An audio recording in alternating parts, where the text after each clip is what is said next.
Vui là vui chúng mình vui quá. Vui là vui chúng mình vui nhiều.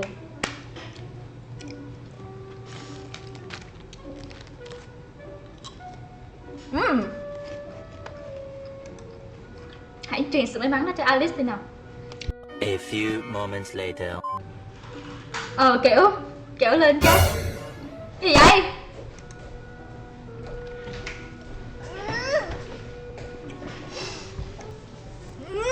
Mèo ơi, anh mèo ơi. Anh mèo ơi, tại sao vậy má, nhục thiệt chứ.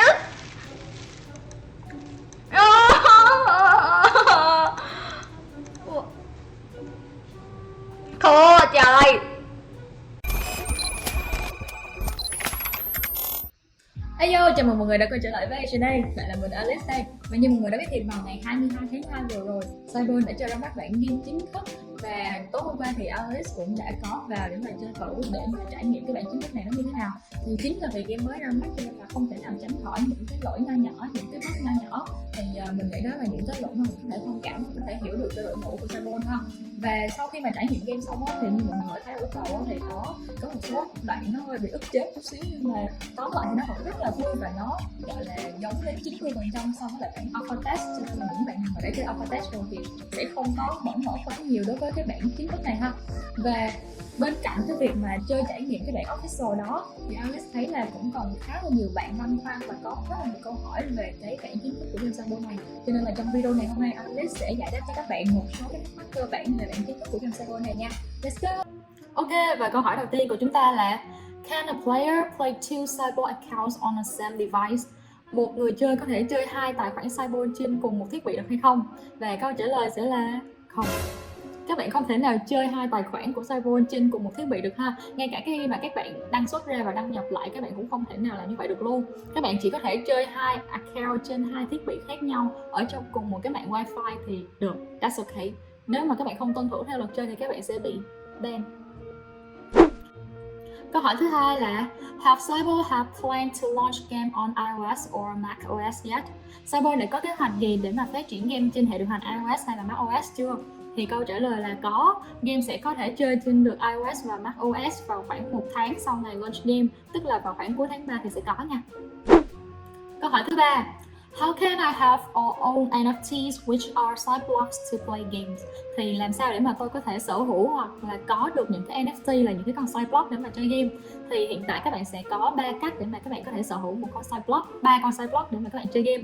Cách thứ nhất đó là các bạn sẽ lên marketplace để mà mua trực tiếp 3 con side block luôn. Thì các bạn có thể lựa những con side block theo ý bạn và tùy theo từng cái giá tiền sao cho phù hợp với lại cái túi tiền của bạn ha. Nhưng mà cái này nó sẽ yêu cầu các bạn là phải biết về game khá là nhiều rồi, và các bạn phải gọi là hiểu thật sự những cái class, những cái trade nó sẽ phối hợp với nhau như thế nào là hiệu quả nhất. Thì cái này mình nghĩ là nó sẽ không dành cho những bạn newbie. Còn đối với những bạn newbie á, thì mình nghĩ là các bạn có thể lên chợ để mà mua những cái pack về và các bạn mở ra. Thì mình khuyến khích là các bạn nên mua pack common nha.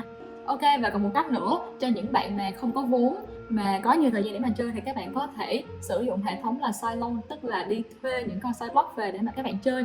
Thì các bạn sẽ không cần phải bỏ vốn ra để mà sở hữu được cho mình những con side block đó. Các bạn sẽ lên cái phần side loan và thuê những con side block đó về chơi và sẽ ăn chia tỷ lệ với lại người cho thuê thôi. Câu hỏi thứ tư, is it possible to play game if a player already owns two side blocks and they loan one side block? And how earning works in that way?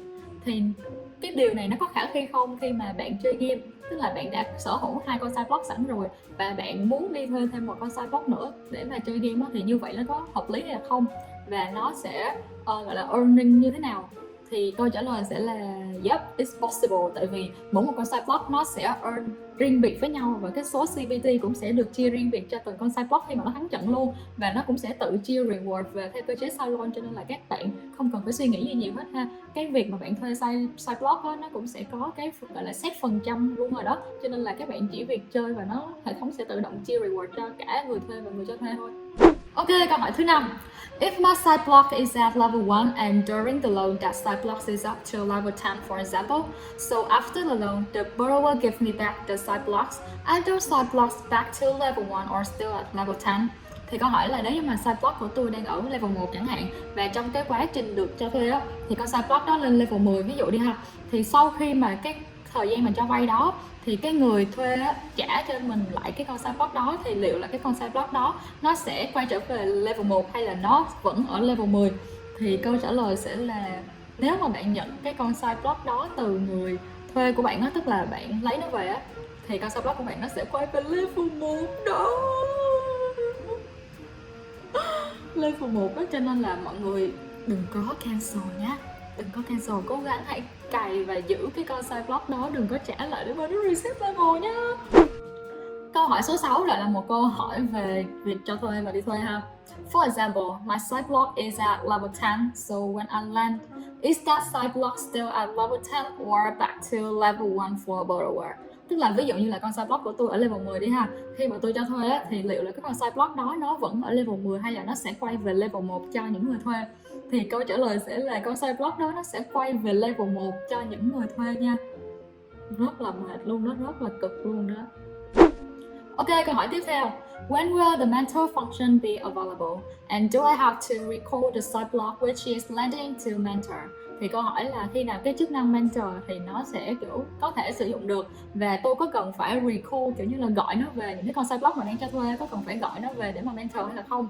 Thì câu trả lời là cái chức năng mentor sẽ được sử dụng trong vòng 3 tuần nữa kể từ ngày launch game, tức là sẽ khoảng vào giữa tháng 3 đó.